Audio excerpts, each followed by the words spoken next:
Okay. Hi everybody, this is Dr. Bula with Revive, and today is Testimonial Tuesday.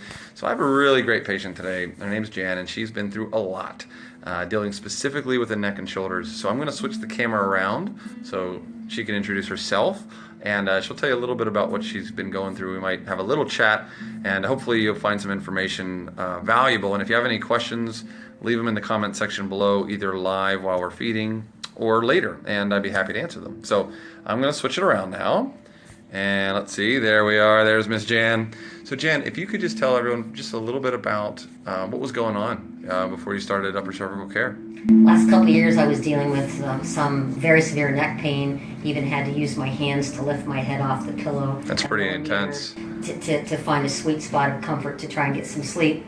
And some physical therapy helped relieve that for a while, but then it really came back very severely last winter.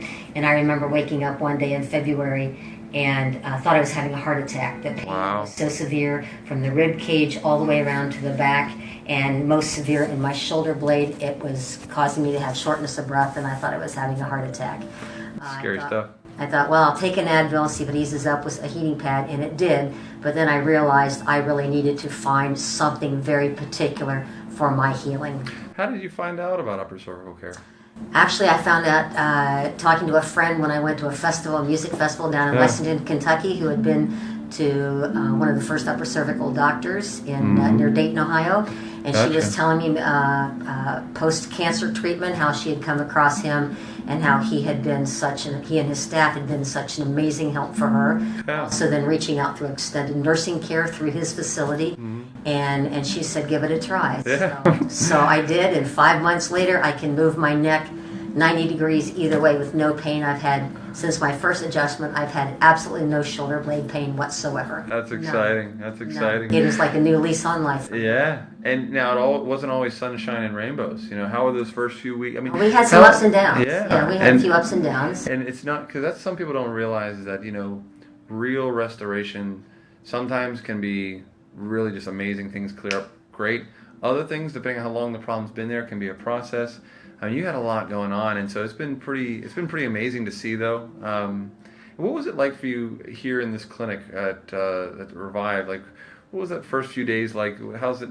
Because people sometimes just are curious about that. You know, they've never been to a chiropractor, or maybe they have and they haven't had a great experience. So, how would you describe your experience here? And you don't have to toot my horn, of course, but just for someone who really honestly doesn't know what it's all about, from a patient's perspective, what was those first few visits like for you as a patient? How were you treated? What did it feel like? And then, how were your results and things like that? How I was treated was I was treated wonderfully. I guess what I appreciated most is that you seem to integrate other perspectives. I was very suspicious of chiropractic care, and you were very open to my questions, my conversations, the issues that I wanted to raise, and very impressed with how you addressed those and how open you were to that. And how about the adjustments? What do those feel like when you actually have the upper neck? There was the adjustment itself wasn't. I didn't feel anything. And that's what people would say. Well, they go in, they throw you on the table, they crack your back. And I had a person, actually my cousin, whose shoulder was re-injured. She had shoulder surgery, rotator cuff surgery, was re-injured because she went to see a chiropractor for her back, and the way he moved her arms above her head to do a treatment, it re-injured her arm. Oh, that's too bad, yeah. So, for lots of reasons, like many people, I suppose, I was very suspicious, but it was, I really didn't feel the adjustment. Now, the next couple days, I felt some pain, but as you explained to me and made good sense to me, it's like, and I understand systems therapy, is if you move one cog in the wheel, it affects all of them. So if you even move the atlas a millimeter, it's going to affect the entire spinal system. And realizing that the spinal system then needs time to realign. That's true with the analogy you used was when people have their braces adjusted. I thought that was an excellent analogy.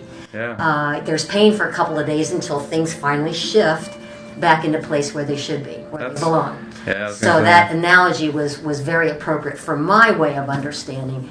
And again, I give my testimony that after 5 months, I am just doing amazingly well. That's cool.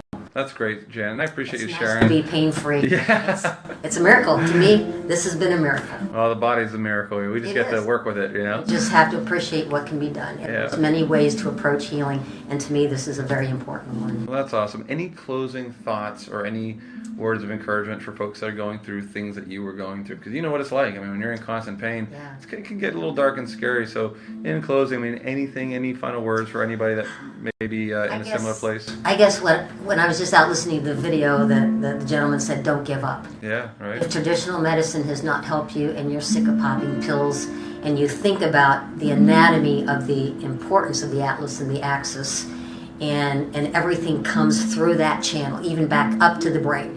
Yeah. You know, for sensations and feeling and nerve endings and things. Don't give up. It would not hurt to at least get it checked. Absolutely. With an upper cervical doctor. Yeah. Thanks so much, Shannon. Especially upper cervical doctor. Sure. Yeah. I really, really, really appreciate it. I think couldn't. I couldn't say it better myself. I'm going to switch it around here. Thank you for watching. I'm not going to add much to that. I mean, that was wonderful. And thank you for watching. Please share if you know someone that needs a little encouragement, needs a little help. And if we can be of any assistance, let us know. If you have any questions, please ask away. If you're out of state, not near us, we'll find you someone who can help nearby. But otherwise, thanks so much for hanging out. You can even say my daughter is now under upper cervical care. Yeah, Jan's daughter is out of state. Equestrian, and she is undergoing the same treatment in Lexington, Kentucky. Yep, we found her daughter somewhere to go, and she's been doing great, and we'd be happy to do the same for you. So have a great week. We'll see you guys next week. Bye now.